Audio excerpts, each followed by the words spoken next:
Welcome to Business as Unusual. This is the live stream where we explore the pressing issues and emerging trends that are shaping the business landscape. I'm Kathy Steele, the CEO of Red Caffeine, and your host today. And for those of you unfamiliar with Red Caffeine, we're a growth consultancy, which means we build and execute go-to-market plans for ambitious mid-market companies. Examples of the work we do are things like brand repositioning, new product or service launches, tech enablement consulting, but the vast majority of the things that we do at RC wrap around building revenue generation systems. In high-performing organizations, sales just isn't about closing deals. It's about building a repeatable and scalable framework and measurable growth engine. That requires a strategic framework grounded in systems thinking.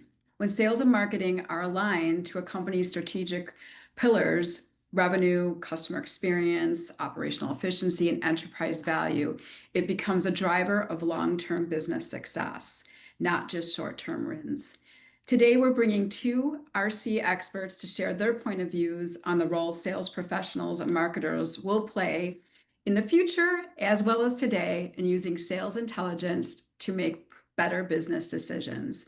Welcome to our first timers, Kayla Portillo, our VP of Integrated Marketing, and Dayna Kramer, a growth consultant at Red Caffeine. So I'd love for you guys to each introduce yourselves a little bit more specifically. Kayla, why don't you, share a little bit about your career as well as something interesting that's not on your bio.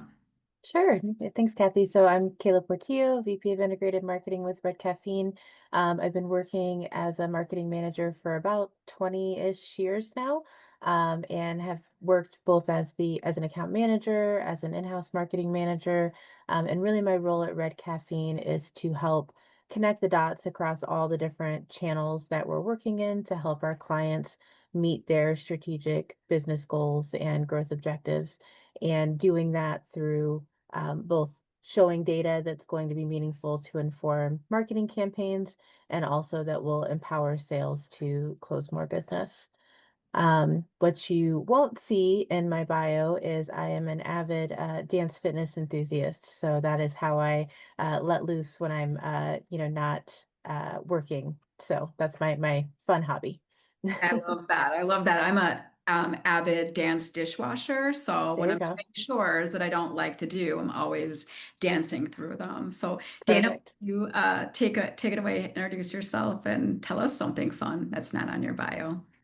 Okay, hi everyone. I'm Kramer. I'm a growth advisor here at Red Caffeine, and I have spent pretty much my entire career in a sales role, starting from back in the days where I sat in a little cubicle on a dialer system and made millions of cold calls in a week, to where I'm at now, where I play a more strategic role in my clients and prospects' lives, where I'm getting more intimate with their business. I do a lot of networking, and I'm a part of a group called Women in Manufacturing that I'm very proud to be part of, and I sit on our Illinois leadership team. And then something that's not on the bio, I really love to sing. And when I was young, I used to, sing in my room to my boombox, and I thought I was great. But never really told anybody about it until I tried out for it was a grade school play, Annie, and I was just trying out for the choir. I thought, oh, I'll just be in the choir. And when I came back to school the next day, I had a call back for Annie. So I was like, oh, okay. I guess I'm not imagining this. I'm actually good at singing too. So pretty much doing karaoke these days. No stages anymore, but that was just something cool and fun that happened to me. That's so fun. I mean, I love to think of myself as a singer, but there would be people that are in the car with me when I am singing that would debate that. So, all right, well, let's get jumping off. As we mentioned in the kind of introduction of this, we are really seeing a lot of opportunity for sales to become this much more strategic discipline. I mean, the introduction of so much technology, the introduction of AI, automation, sales enablement tools that exist today allow for salespeople to really elevate out of that, meet somebody, close business, into a more strategic role in their organization. And so we've got a slide that sort of runs you through the different types of business uh, pillars, like the strategic pillars run down or run across the top, like growth potential, customer health, data, and decision making. And then some of the sample metrics are things that are really business metrics a lot of organizations are measuring within their business. So I want to, start by asking, like, what are we seeing in the marketplace, and even in our own team at Red Caffeine that supports this shift towards a more knowledge worker sort of scenario versus just somebody that is trying to dial for dollars, as Dayna started in her career. So, Kayla, why don't you, kick us off and give us your thoughts on this?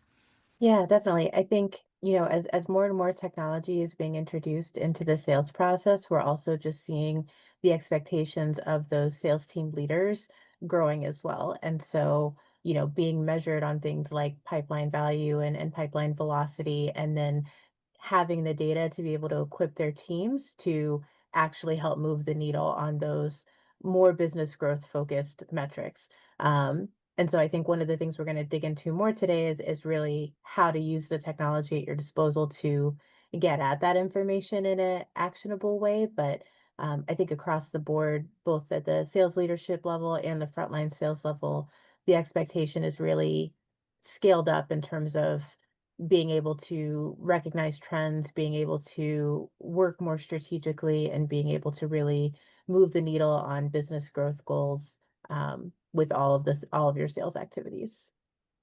Yeah, I would agree. I mean, I think that even this gives, sales professionals opportunities to elevate their career trajectory and really, get a great seat at the table when businesses or their leadership team are planning for growth initiatives. Dayna, why don't you, talk about what you're seeing in your role or as you're speaking to clients or Yeah, sure. I mean, in my day-to-day role at Red Caffeine, I do manage our sales dashboard, and so we've made a lot of improvements to that just even this year on getting more clear about the top of funnel activities that are happening before you're getting to that actual discovery meeting and then going to proposal and truly understanding that when that cycle length, how important it is to understand so that we can get to that close, right? That's what it's all about. And just identifying the right fit, um, types of prospects for us. So yeah, but and I I think totally agree with everything Kayla said too. She hit it on the nail there. yeah, I feel like, I'm even seeing leaders really bring up where they sit in terms of their EBITDA, or really having sales training around understanding gross margin and lifetime value. These are really, incredible financial drivers of our business. I mean, it's one thing to close somebody, but to be able to maintain that business over a length of years, there's a lot of opportunity cost in winning new business. So those are really value adds for sales professionals to understand and be able to bring to the table. Yeah. So yeah, I totally agree.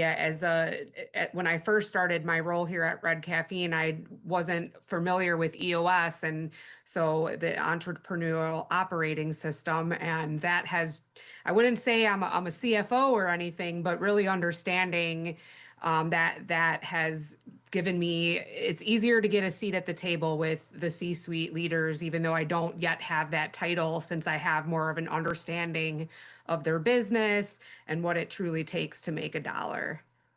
Yeah, I think that, really, I remember being at a DePaul event, and that was one of the things, like really understanding financials was one of the things that DePaul students talked about being so value add as they got into their career to really understand forecasting and budgets and reconciliation, all the fun things that we do, at an account level, but really, really strong business skill building tools.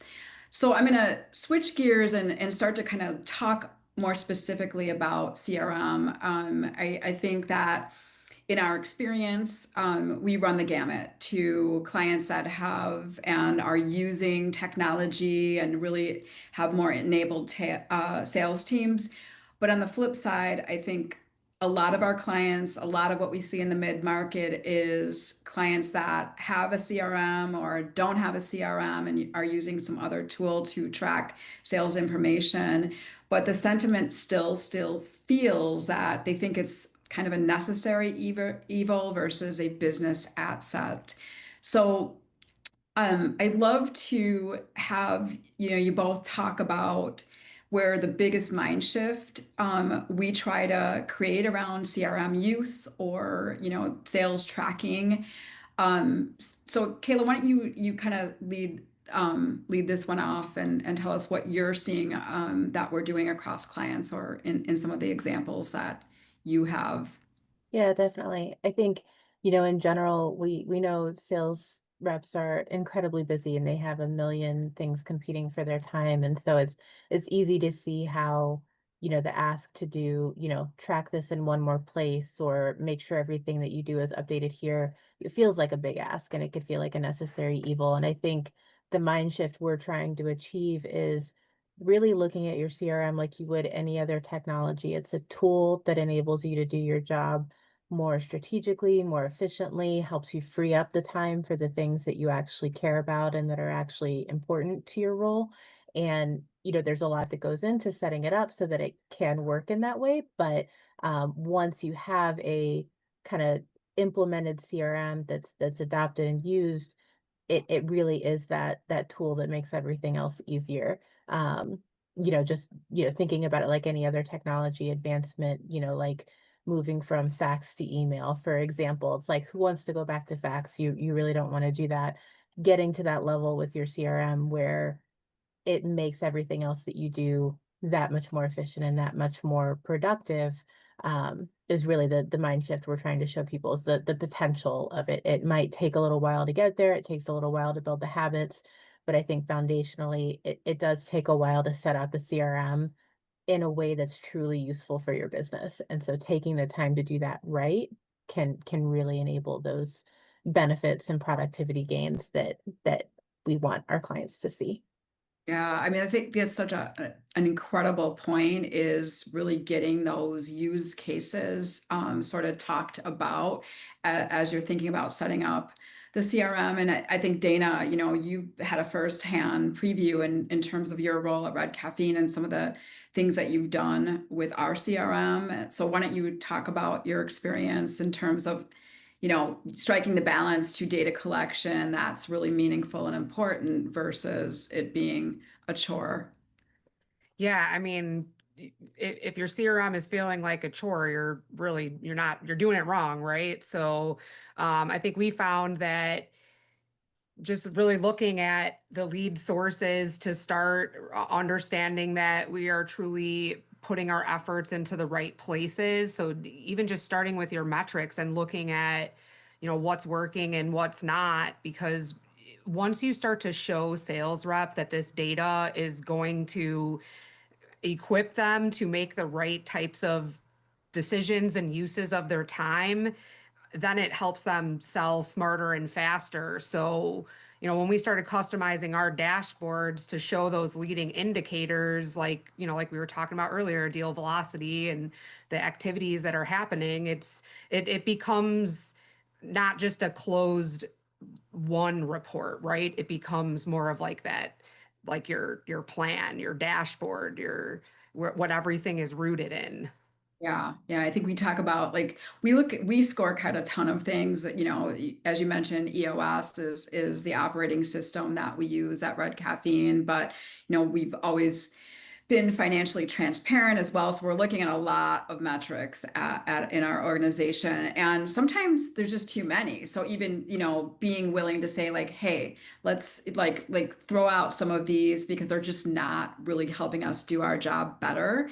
But you got to start with somewhere in terms of what you're tracking. And then sometimes you want to like start tracking something differently. I mean, I think we talked about the fact that we're tracking, more of our sales touches in the early stages of the funnel in the last year or so. And it's really helping us understand like how much time it takes to actually build a trusted advisory or consultancy relationship with a prospect, because they are not going to ultimately hire us, in a week. I mean, it has happened, but it's more rare. We've had some people stay in the pipeline for a very, very long time, and so have our clients. They have a very long sales cycle. So what are some of those types of metrics that really inform, we're going to need to have 7 to 12 conversations with this person. How do we, keep up and keep track of staying engaged while somebody is in that decision-making process? All right, well, we're going to flip gears a little bit to the actual scoreboard, and and talk a little bit about some real world scenarios that are coming out of our own experiences. So we've got a couple of different data sets to look at on a couple of slides, and what we want to kind of step through is, what we're looking at, here. This is pulled from sales information in a CRM. So what we're looking at, and then what would we do in terms of reacting to this data. So it's, one thing to report something in a scoreboard, but it's, another thing to actually pull an insight out of it and have an action plan to either, activate on an opportunity that you're seeing in your sales data, or fix something that might not be performing as well. So this first one is around product market fit. I think at its core, we think about things like at the Amazon e-commerce experience, and there is never a time you buy something on Amazon that it doesn't serve up a complimentary product or an add-on, or what other people have purchased when they purchase the item that you're going to purchase. So, if you set your thinking there, let's talk a little bit about this, what we're seeing on this dashboard. Kayla, why don't you take us through some of the things that you would do by seeing these types of insights in clients' sales data?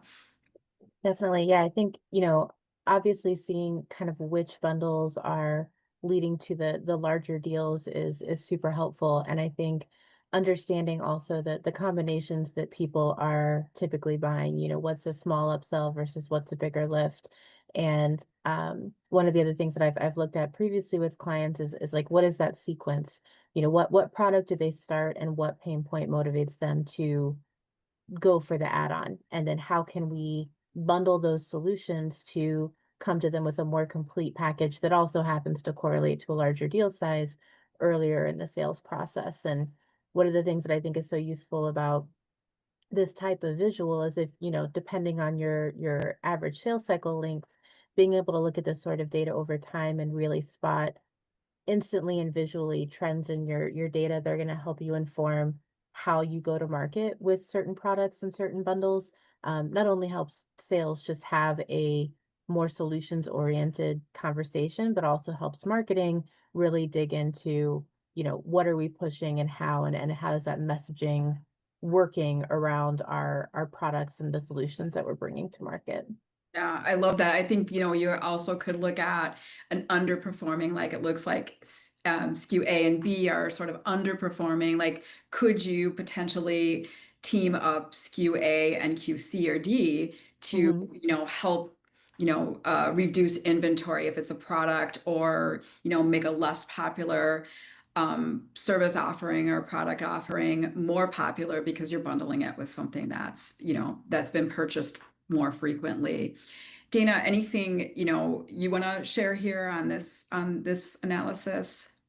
Yeah, sure. I mean, as someone in more of like a business development role, I feel like the first thing that I would notice is as a sales rep, I'm probably going to be wanting to spend a little bit more time with those SKU C and SKU D buyer types. So, looking to my CRM to find, either customers that haven't bought in a while that might have bought these products, or just the different types of customers that are buying these products. And I happen to have access, thanks to Red Caffeine, to a fantastic tool called LinkedIn Sales Navigator, where you can even take it a step further and start to look at building out personas, building out lead filters. You can even go into your lead filters and look for things like, okay, where are some of my good, strong clients that I'm working with, and who are their second connections? Because if they're already working with me and they already know, like, and trust me, chances are if I ask a client to make an introduction to that second connection, then that's going to be a lot easier of an in for me. And oh, by the way, you can save those search criterias and get notifications directly to your email. Or, I mean, I pretty much live in LinkedIn, if you know me, so I'm, kind of seeing those in real time. But just more ways to add in a little automation to make life a little easier on you. Yeah, sell smarter, not I don't know. Harder. Yeah, exactly. Sell Qualify smarter. hard, close easy. Right, exactly, exactly. All right, so we've got another scenario to step through, and that one is, sales funnel velocity. So we talked a little bit about that as we were, talking early. It is hard, and I think that this is especially for our clients that are really starting to look at metrics in a more strategic way. A lot of times they'll say, we really don't have an idea how long something stays in any particular phase of the funnel. And so what we usually say was, let's pick a number. Let's pick a, rational guess as to what that sales funnel velocity should look like.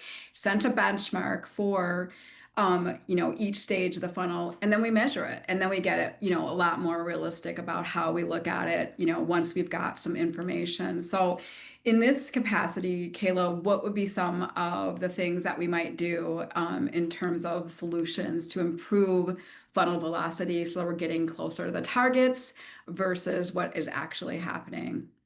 Yeah, I think, looking at what are some tactics that you can do, what questions are you not answering in that demo that are stalling people out in that phase?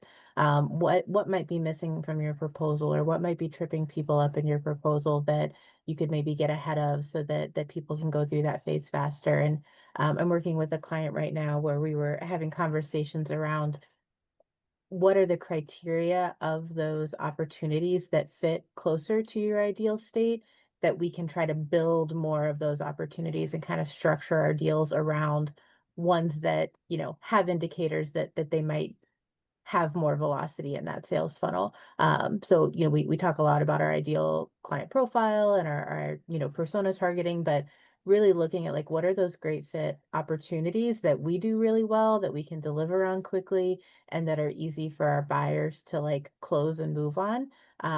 And trying to build out campaigns around that, like, ideal opportunity set as well. So I think there's a mix of sales enablement, like optimizing the conversations and assets materials that we're using at each of these stages, and also outbound, like, how are we trying to build deals that match more closely to our ideal funnel timing. Yeah, I mean, I feel like, this changes over time. Sometimes you're, seeing people stall at the demo stage, or you're getting ghosted in the proposal stage. But if you're not measuring like specifics around each phase of the funnel, even more top of funnel metrics that we're not really showing here, it just feels like sales is broken. And then you really don't know where to lean into. So, Dana, what's on your mind when you look at this kind of information? Yeah, sure. I mean, thinking about things like in the proposal or demo phase, like where is the drop off? Are there patterns? Are there ways that we can make sure that we're following up? Is that what happens? I mean, I'm in a sales role, and I can think even just now when I started with Red Caffeine, I was kind of more on that top of funnel part of the role where I was just bringing people in, qualifying them, and then handing them off to, an SME to kind of take them through the journey. And now that I've, grown within my role, I would look at this as ways to, we talked even earlier this year about being ready now as a part of our ICP. So just knowing when to even get them to proposal. Is now the time for us to even have a proposal or a demo? Are they, truly ready to sign a contract or work with us, or is this just something that they're maybe interested in doing? And there are lots of ways to, make sure when you're having those early on conversations directly ask, is this something, what's going to happen if you don't do this? And if they don't have a good answer for that, then that's a pretty good indicator that you should probably be focusing your time with another prospect and just Yeah, continue to nurture them.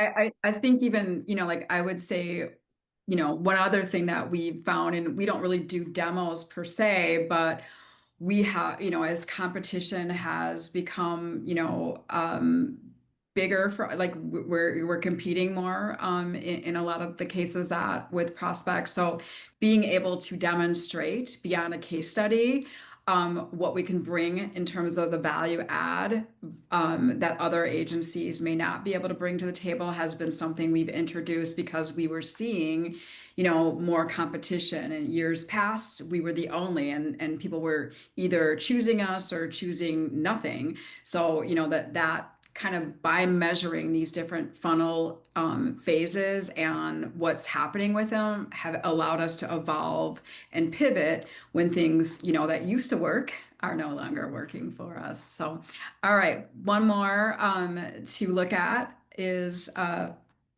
the next slide is, one of my favorites and really the place where I find people don't have as much enthusiasm around. I think that a lot of times the excitement for sales is around new logos, like get us new logos, and what you potentially miss is the opportunity to grow your relationship with existing customers or recover a relationship with existing customers by looking at, sort of buying trajectory and history insights. And so this one is, looking at kind of a lapsed customer kind of sales strategy. So Kayla, why don't you step us through some things that you've done with this type of a data set?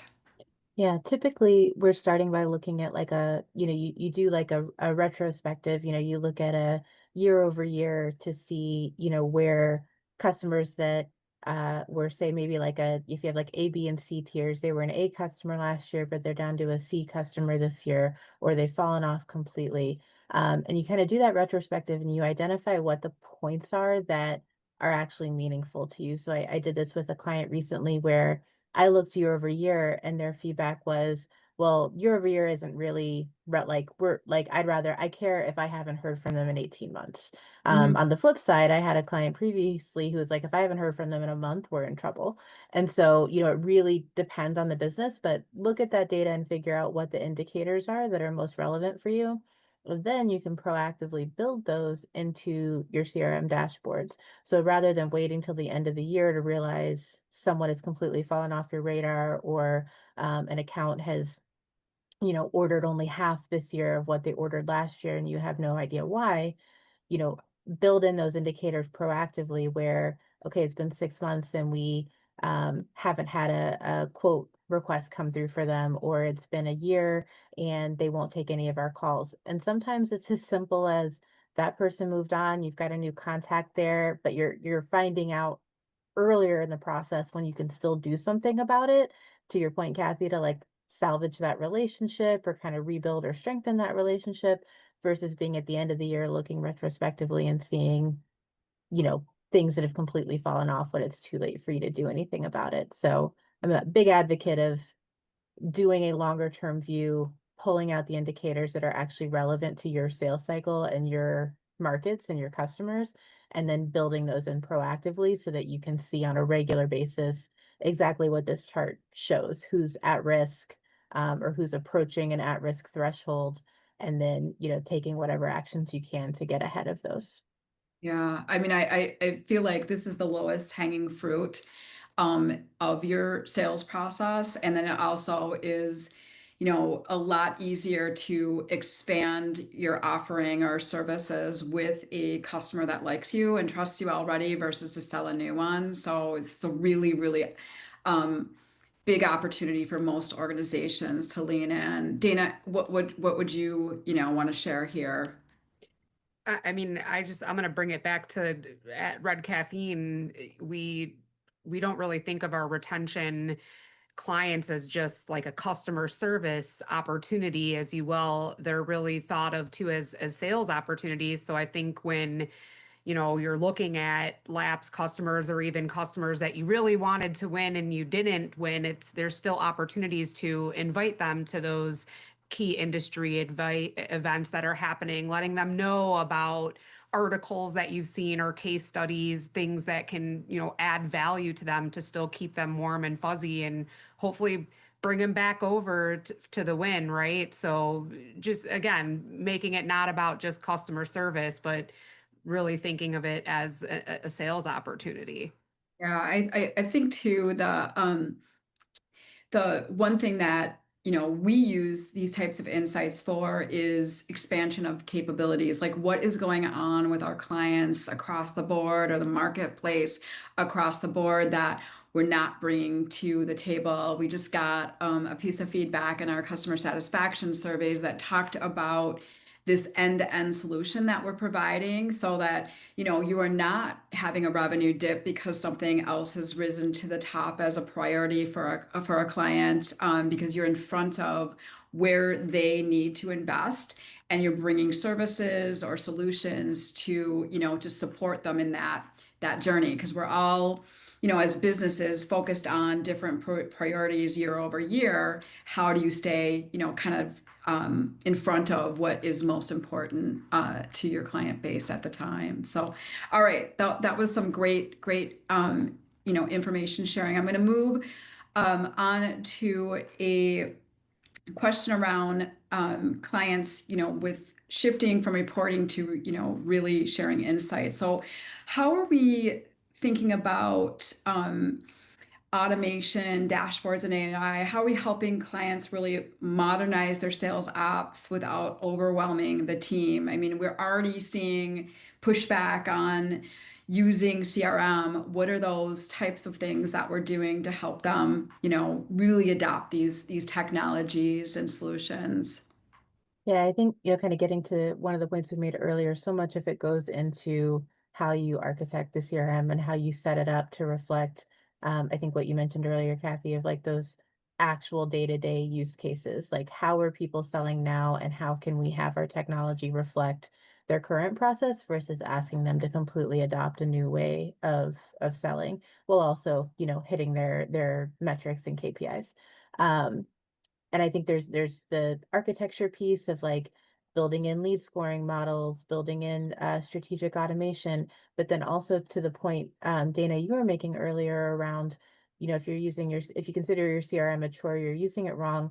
There are so many connections, so many automations. You can connect your email, you can connect your LinkedIn, you can automate a lot of these things so that the data entry doesn't become a time suck. So, I would say my two main pieces would be set up the CRM in a way that really reflects the way that you sell, and then take every advantage to kind of set it up and make it as easy as possible so that the data part doesn't really become like a tedious chore. Because I think at the end of the day, everyone can agree, a CRM is only as good as the data within it. And so if that data isn't getting in and it isn't accurate, if it isn't trusted, then your CRM is never going to be really utilized or useful to your teams. So anything you can do to kind of set it up in a way that it's going to work efficiently for everyone, I think is worth investing time in. Yeah, Dayna, I know she's got a million tricks to the trade for little extensions in her Oh yeah. automation process. I do love my extensions and my robots. Sometimes I feel like I talk to them more than my team and my family, but we'll save that for you want to talk offline about that, we can hit me up. I'm happy to. But I mean, really, if your CRM is feeling like a junk drawer, you kind of want to start by just asking your team, getting aligned on what you wish it could do for you, right? Like how do you want this to work for you, and really starting by cleaning out your data, making sure that your data is true. I mean, data in, data out, right? So you Yeah. just want it to feel like a partner, not a punishment. So you can start with one thing. If you don't, like we talked about earlier, there still are a lot of companies that aren't even using. My husband works for a company right now. They're a manufacturer. They do not have an ERP. They do not have a CRM. They do not have a lot of processes. So even just starting with one thing, like if you do have a CRM and making sure that there are tasks set up for all your opportunities could be like that first start to having it work as your partner and not your punishment. Yeah, I mean, so give us a few of your shortcuts, though. You do use extensions a lot to shortcut some processes. So what is like something that you love?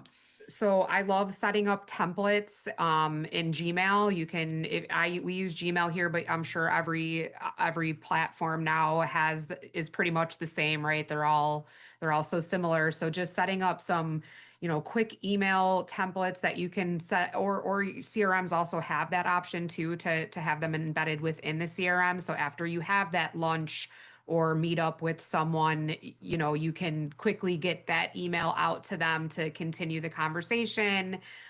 We use a tool here at Red Caffeine called Seamless AI.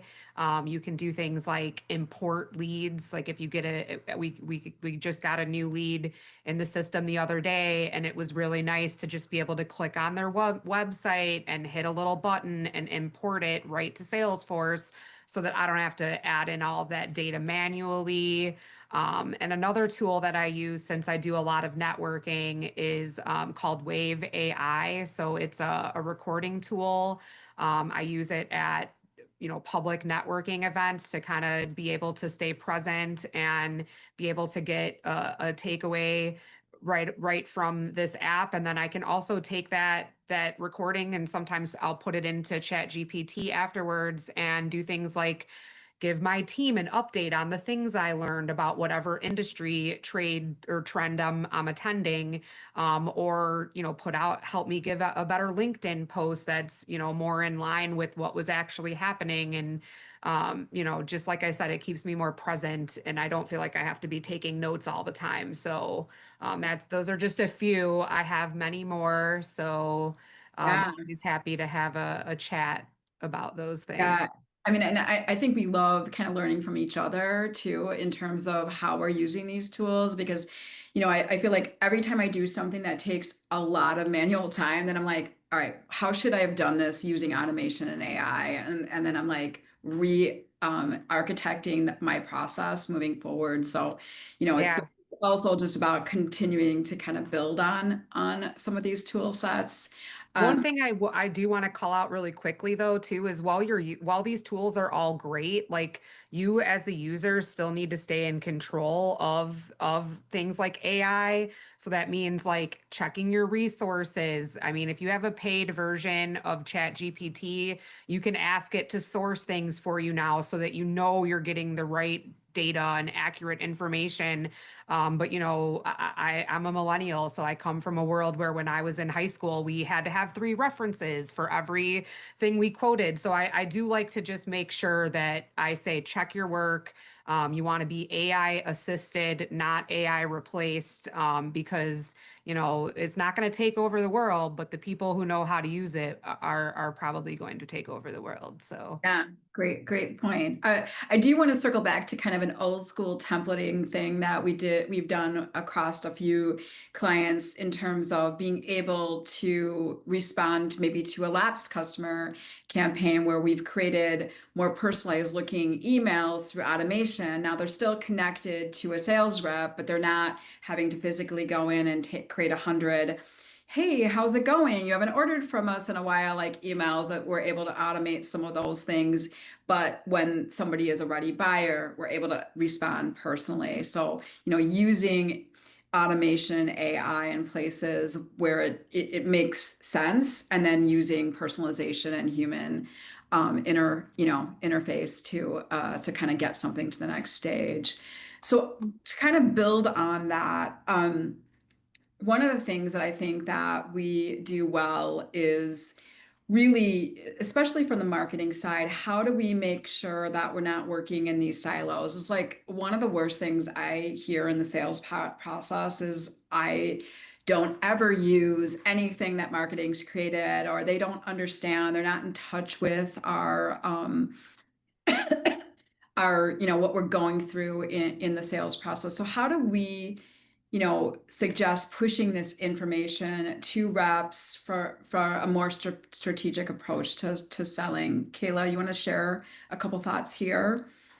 Yeah, I'm a huge fan of asking sales for their wish lists. Like what do you just wish you would have you have? What are you doing repetitively that what are you copy pasting over and over again that you wish you didn't have to do?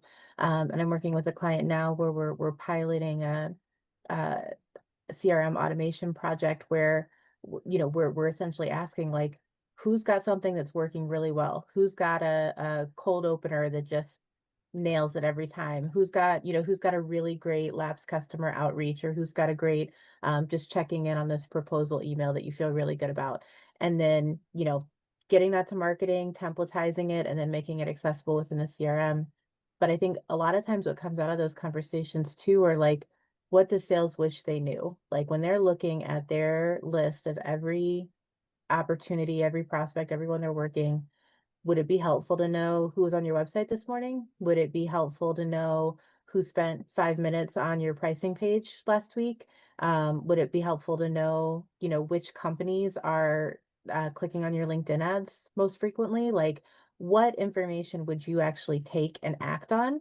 And what we don't want to do from a marketing perspective is just send them tons of useless signals. We want to understand, if I told you this, would it change how you approach your day? Would it change what you focused on today? And if yes, then great. Let's build in that proactive notification. Let's get you a Slack notification or an email or a task in your CRM saying, XYZ things happened.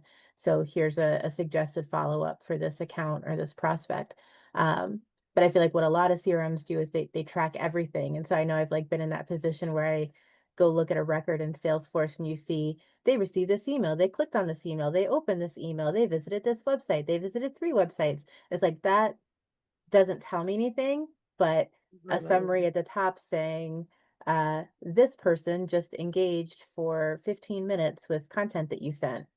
Great, that tells me something, but Right. like this laundry list of like tasks is not useful. So really bridging that gap between what data are we seeing, what data does sales actually care about, and then packaging it to them in a way that is accessible. It's not one more place they have to check, but we're meeting them where they are, where they're already spending their time, with useful intelligence that can help them prioritize their outreach and follow-ups. Yeah, I mean, I love co-collaborating with sales teams because at the end of the day, they're the one that has to make this marketing message or this positioning or this tool work in market. And when Mhm. it is working, like getting understanding of what are people most responding to, or what's most interesting. And then when they aren't working, like what is the feedback there? So how do we tweak and improve our campaigns? Because those are the people that will be able to bring back those real world insights. Dana, what's on your mind on that question?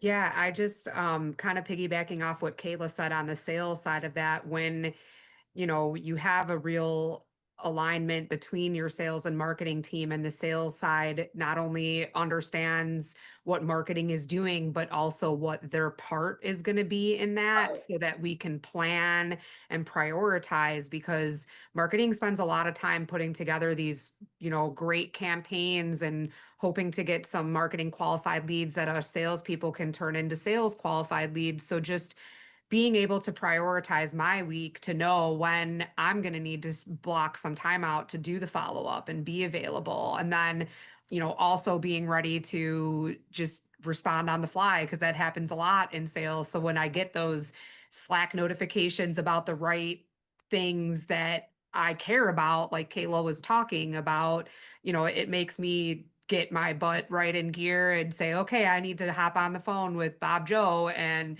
because he just spent 15 minutes on our website. So that's where my mind goes to, is it just makes it for a win-win-win for all involved.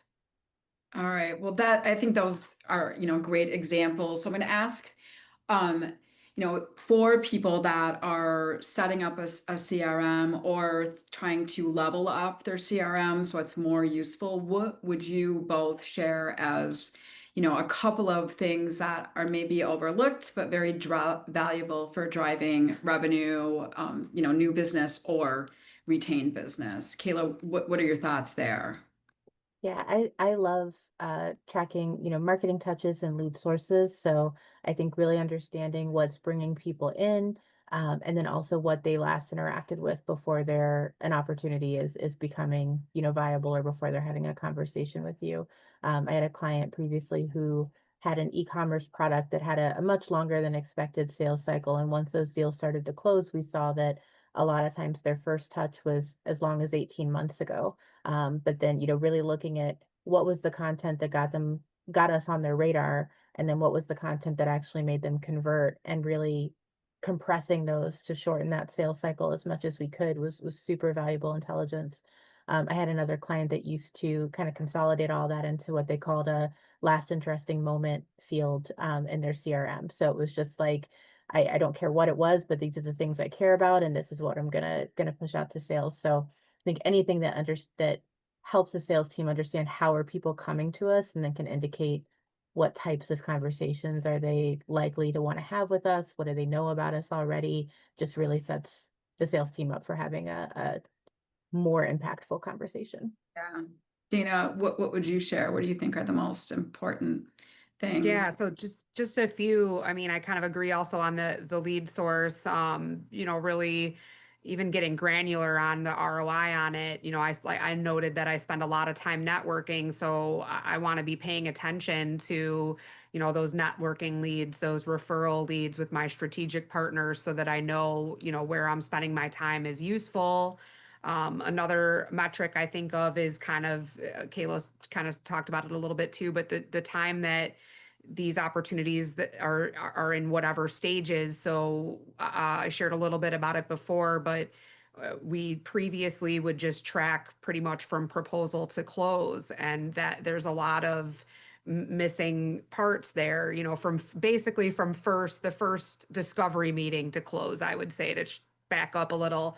But in the past few years now at Red Caffeine, we've been looking more at those, first coffees, introductions that we've made to other people that are going to be valuable for them, inviting them to industry events, lunches, sharing things like this business as unusual. And then lastly, I want to also call out, like, not only just what deals you're winning, but by their persona or inner industry. So what types of people are saying yes to you, and what industries are they in? Because that's where you're going to want to focus on building your assets to amplify your sales team to go after more deals like that. Yeah, I think that's so like I bet Kayla would also, say that when we do intake discovery with clients, a lot of times they're like, we're selling into this industry, like the 15 different industries. Yes, we're, in all these, and then we get the sales data and we're like, you're really selling into these top two industries. That's where most of your deals come from. Maybe you have an outlier that is bringing a lot of revenue, but they may be like a, one hit wonder and really not your market. So it is very interesting to go by industry as well as like those macro trends, like all of our clients are in manufacturing, or all of our clients are in professional services. We're seeing, real ebbs and flows in the types of industries that are buying now. And so how do we, react to those market insights in a stronger way when we might have thought we should be selling here? We really need to, use that data kind of redirect or pivot our strategy. You may still be able to use some of the components of a campaign in a different vertical if that's where the opportunities are coming from. So great stuff. Exactly.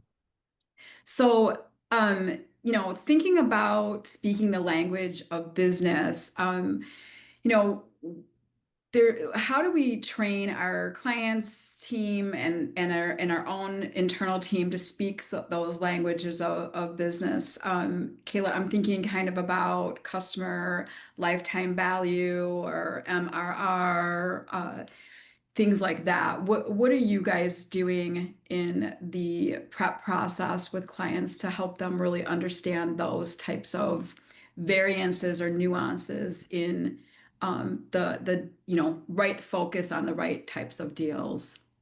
Yeah, I think we're starting with really understanding like what are their growth goals, and which of those metrics do they care about? Do they want a lot of big deals that are really unpredictable, or do they really want that fixed monthly recurring revenue? They want that predictability, and understanding not only what's important to them as a company, but then can you actually measure it? And that in a lot of cases it is kind of a big if of like, can we actually pull this from wherever the buying is happening into a screen or a point where the sales team has access to be able to look at an account level to see how their account is tracking towards those goals. So, understanding where those priorities are, building in the measurements, and then helping sales identify through dashboards or through proactive notifications, like where are those best fit accounts that are in a position to hit those targets. I think a lot of it too comes down to the sales team being open to thinking about more than, I think you said it earlier, Dana, of like more than just closing the deal, like closing a deal that's going to have a, partnership in perpetuity, but like have that long standing relationship with us, in a way that's gonna um, really impact the growth of the business. Yeah. I mean, I think a lot about the approach of going after everything equally. And I do think that we've seen that happen a lot with clients where, every opportunity is a good opportunity. And it really, when you break it down, you're like, well, these are really high value opportunities that require human time, and these are a little bit, still important to the revenue mix, but could be served via e-commerce or other more automated solutions. And so like making sure that, we're clear on those insights and then, really informing the team as to why. Like, don't go after this type of work because we've got a really low margin. We'd rather you focus on, maybe it's a longer sales cycle, but selling a new piece of equipment because that's a much more profitable sale for us. Dana, what are your thoughts here? Well, like, what has helped Yeah. you level up?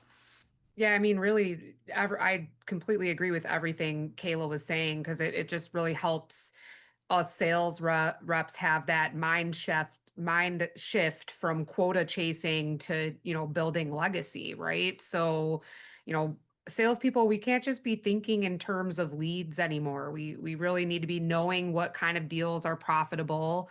We need to understand long-term value of a customer and align our efforts to business goals, not just our personal quota. I mean, that's where the magic is going to happen.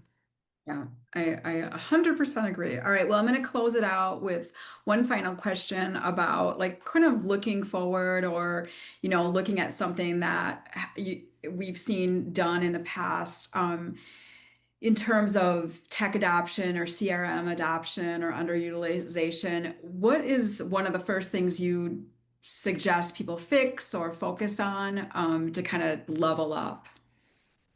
Yeah, I would say to start with just understanding what the blockers are, if there are any, to having accurate and complete data in your CRM. So is it an integration that's broken that needs to be fixed? Do you need to like bring in another source, like, no one's filling in industry data. Okay, let's bring in a Zoom info to just append that automatically. There are problems you can solve at the data quality stage, because with any new tech adoption, as soon as that information is inaccurate, as soon as you can't trust it, salespeople are problem solvers. They're going to find a workaround. They're going to find another way to do their job without using technology and tools that they can't trust, and rightfully so. And so, like, making sure that that CRM can really be a source of truth in a way that everyone can count on, and whatever blockers you need to kind of tear down to get there is, I think, well worth it, because it's a very hard battle to get back to trusting a CRM once you've had a couple experiences where, like, well, that lead's not even in there, or that main contact left 5 years ago, or every single record has do not contact after the name, or something, kind of some kind of workaround, and then you're immediately like, okay, this is garbage. I can't use this anymore. So that would be my one advice, of just whatever it takes to make that data true and accurate and consistent. Take the time to do that well, and that's going to bring the most value to your team and set the standard for consistent utilization moving forward. Yeah, Dana, as a seller, what's on your mind? Yeah, I mean, I totally agree with everything Kayla just said. Like keeping everything clean and making sure that you're just getting rid of things that you're not actually using are super important. But some things that I have been doing recently that have been really helpful for me is, we're all on these mobile devices all the time, right? Like we use them every day, daily.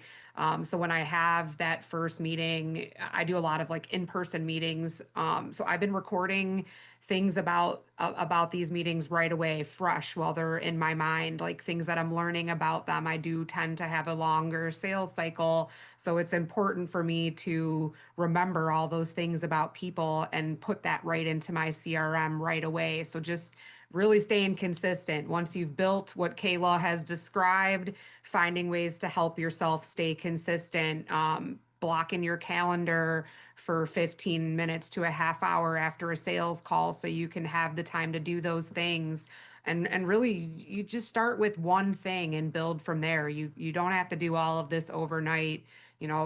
We always say at Red Caffeine to just start small, start with one thing, one metric, and build from there. Yeah, we had a client that said just getting 1% better every day. I love that, like building block. I think that was, really a good way to think about it.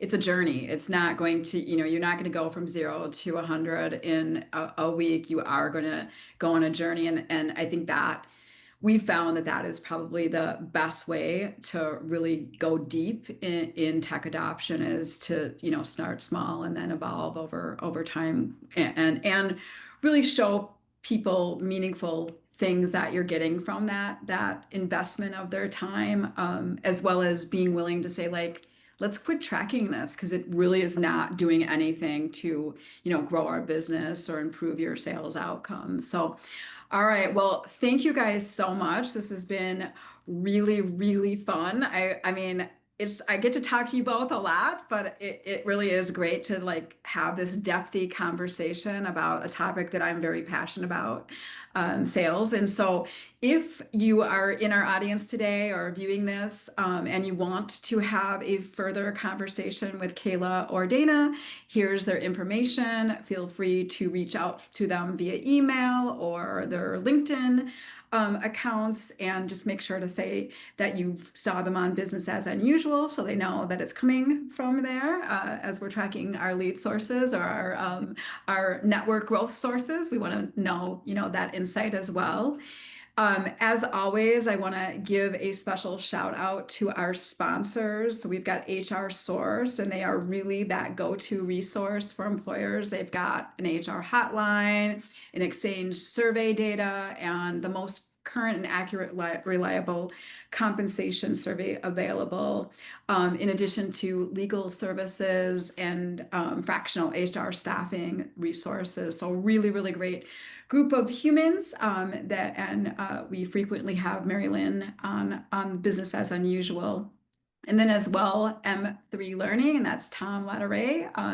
M3 Learning is one of the most influential and successful sales management and training companies worldwide. They're really building those sales superstars, and we love having Tom on. He was just on a very recent episode of Business as Unusual. So, what's next? What's coming up next in for BAU? And our next event is featuring another Red Caffeiner, or partner to Red Caffeine. We are going to be featuring Scott Peterson.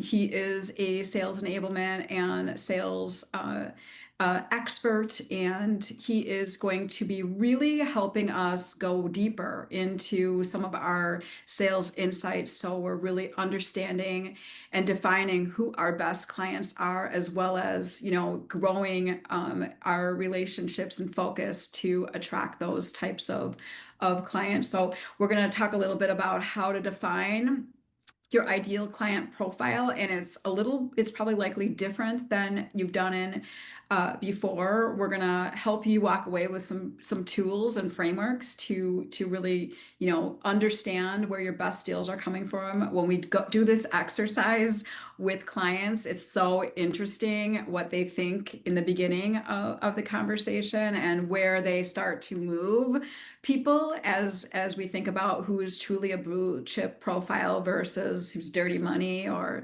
some of the other categories that Scott will walk us through in his framework. So really excited to have him on August 14th, the part 2 of this revenue reset conversation. So with that, again, I want to thank Kayla and Dayna. We really appreciated your time today, and I learned something. I always do. So it was really fun to have you both join me today. And thank you to our attendees as well. So if you've got any questions about sales or CRM, feel free to reach out to me or anybody else on the Red Caffeine team. We're happy to answer those questions for you. And with that, we're going to say goodbye and thank you for joining us today.